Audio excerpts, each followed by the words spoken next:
Alors donc je reviens pour vous faire un petit point sur l'utilisation du classeur pédagogique dont je vous ai fait une petite démonstration pendant la réunion de vendredi.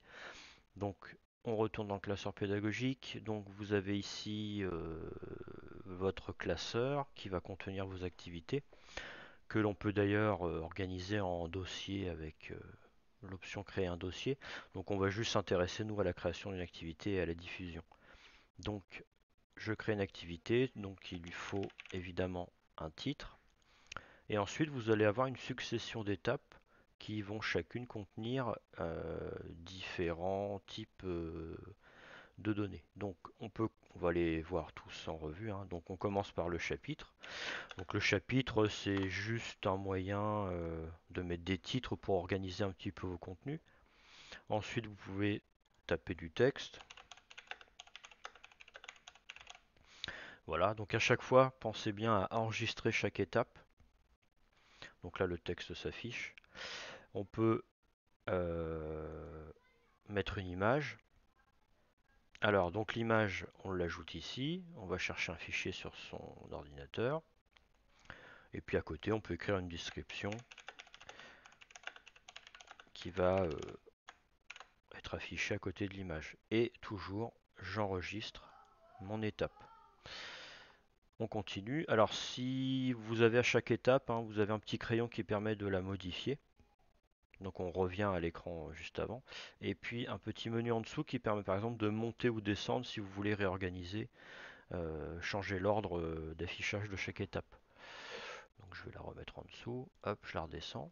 Autre étape, alors on peut importer un fichier son ou vidéo. Alors vidéo, je vous déconseille puisque vous allez être limité par la taille acceptée par Arsène. Je vais vous montrer une autre façon de faire. Et audio, éventuellement, on peut importer un fichier MP3 à faire écouter par les élèves. Donc là, hop, je ne vais pas faire ça.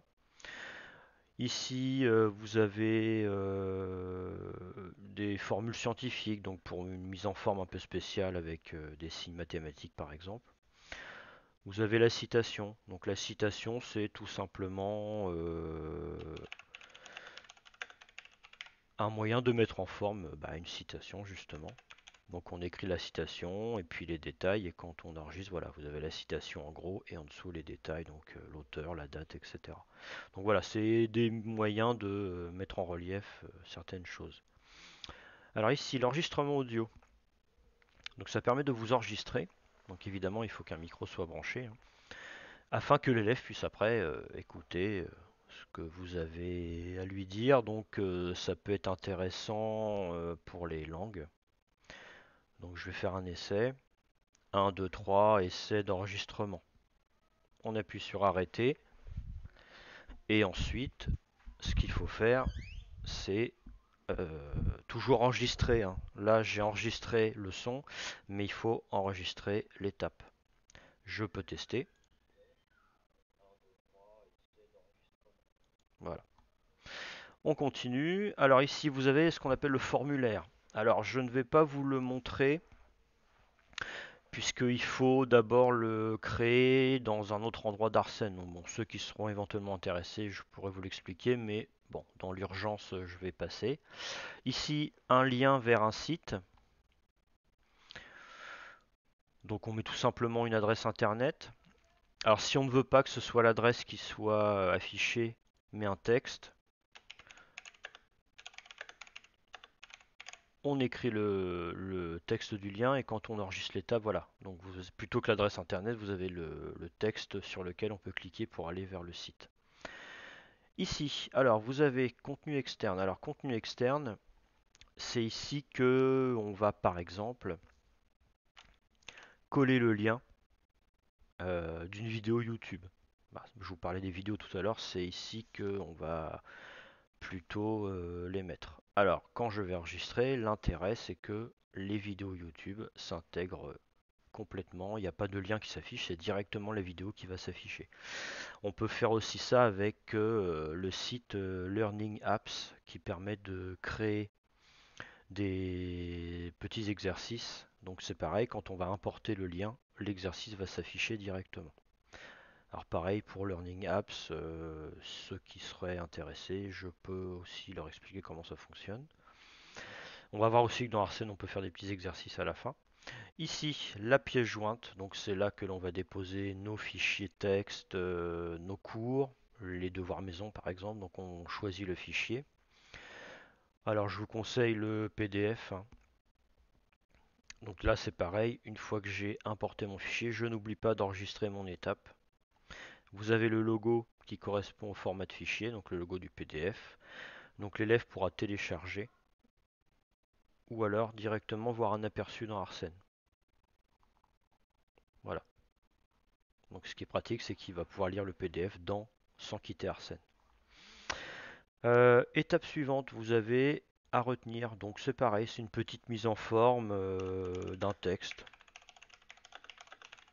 Donc tout ça c'est pour que voilà, vous avez différentes couleurs.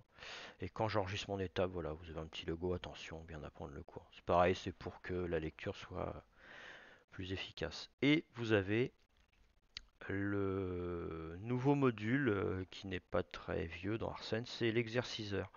Donc c'est un petit peu sur le modèle de, pour ceux qui connaissent, hein, je viens d'en parler, de Learning Apps.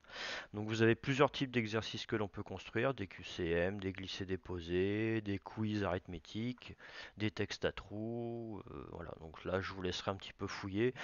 Je vous montre quelque chose qui peut être vite mis en place, ce sont les cartes questions. Donc alors c'est pareil, il faut un titre, une consigne.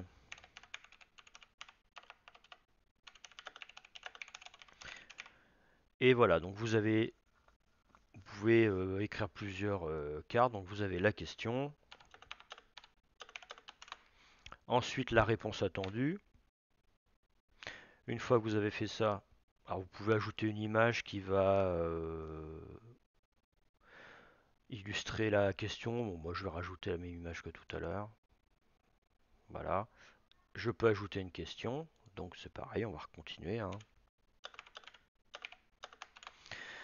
La réponse attendue, l'image, je vais mettre la même. Vous n'êtes pas obligé de mettre l'image, on peut mettre juste le texte. Une fois que j'ai terminé, j'enregistre mon étape et voilà, vous avez un exercice qui a été fabriqué où on peut passer d'une question à une autre et quand on tape la réponse, on appuie sur vérifier. Voilà, donc évidemment ça s'adapte à tout type, toutes les matières, hein. Il suffit de poser une question, d'attendre la réponse et l'élève peut avoir la correction directe. Il y a d'autres exercices. Bon, je vous laisse un petit peu regarder ce qui vous intéresse. Après, n'hésitez pas à poser des questions. Alors, mon activité est terminée. Je vais l'enregistrer, hein, étape importante, sinon tout ça n'aura servi à rien. On retourne dans le classeur. L'activité est ici. Donc, quand je clique dessus, vous avez le menu à droite qui s'affiche. Je peux la consulter, voir ce que ça a donné. Donc, ça permet par exemple une diffusion en classe. Je peux l'afficher en plein écran et voilà, vous avez toutes vos étapes qui sont prêtes à être diffusées, fermées. Alors moi je vais vous montrer la diffusion, puisque l'intérêt c'est de diffuser aux élèves, donc on va dans diffusion, diffuser une copie A, vous avez toutes vos classes, je choisis une classe, j'ai l'emploi du temps qui s'affiche, on peut avancer dans les semaines, donc moi je vais me placer au lundi 16 mars, je sélectionne la séance, elle s'affiche ici, je vais cliquer sur visible avant la séance pour permettre aux élèves de pouvoir y visualiser l'activité avant que la séance n'arrive. Si on a une diffusion à faire dans d'autres classes, eh bien on choisit d'autres classes et les séances qui vont s'afficher ici. Voilà. Donc moi je vais en faire qu'une pour vous montrer. Je valide. Et voilà, la diffusion a été effectuée. Donc ensuite, on va se placer du côté élève. Donc je vais me déconnecter et on va voir ce qui se passe pour un élève. Donc l'élève c'est pareil, il va aller dans son classeur pédagogique. Il voit qu'en mathématiques, il y a quelque chose qui a été diffusé. Voilà, c'est l'activité essai. Il clique dessus et voilà, donc il peut visualiser tout ce que l'on a fait. Donc il peut se mettre en plein écran.